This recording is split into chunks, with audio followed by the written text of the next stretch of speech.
Hello guys, good morning. അപ്പോൾ ഇന്ന് ഞാൻ എടുത്തത് ബ്രേക്ക്ഫാസ്റ്റിന് പഴങ്കഞ്ഞിയാണ്. പഴങ്കഞ്ഞിയുടെ അത്രയും 5 സ്റ്റാർ സാധനം എനിക്ക് എൻ്റെ ജീവിതത്തിൽ ഇതുവരെ ഞാൻ കണ്ടുമുട്ടിയിട്ടില്ല, ഇനി കണ്ടുമുട്ടുകയില്ല. സോ ഞാൻ ഈ റൈസ് എന്നൊക്കെ പറഞ്ഞാൽ ഭയങ്കര ആഡംബരമായി പോകും. ഈ പഴങ്കഞ്ഞിയിൽ നിന്നും ഈ ചോറെടുത്ത് ഈ ചട്ടിയിലോട്ട് അങ്ങ് ഇട്ടു. എന്നിട്ട് അതിൻ്റെ മുകളിൽ ഡെക്കറേഷന് വേണ്ടിയിട്ട് കുറച്ച് തൈര് അങ്ങോട്ട് ഒഴിച്ചു.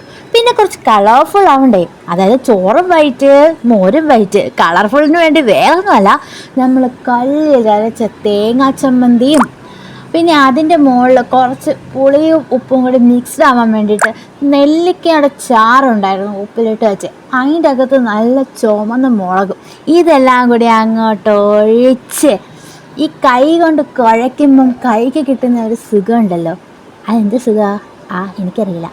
കാരണം ഈ കൈ കൊണ്ടല്ലേ വായിലോട്ട് പോകുന്നേ, അതിൻ്റെ ഒരു സുഖമെന്നേ. ഇതെല്ലാം കൂടി കൂട്ടിക്കുവച്ച് ഞാനൊരു പിടി പിടിക്കാം. നിങ്ങൾ ബ്രേക്ക്ഫാസ്റ്റിന് കഴിച്ചെന്താണെന്ന് പറയാൻ മറക്കണ്ട. ബൈ.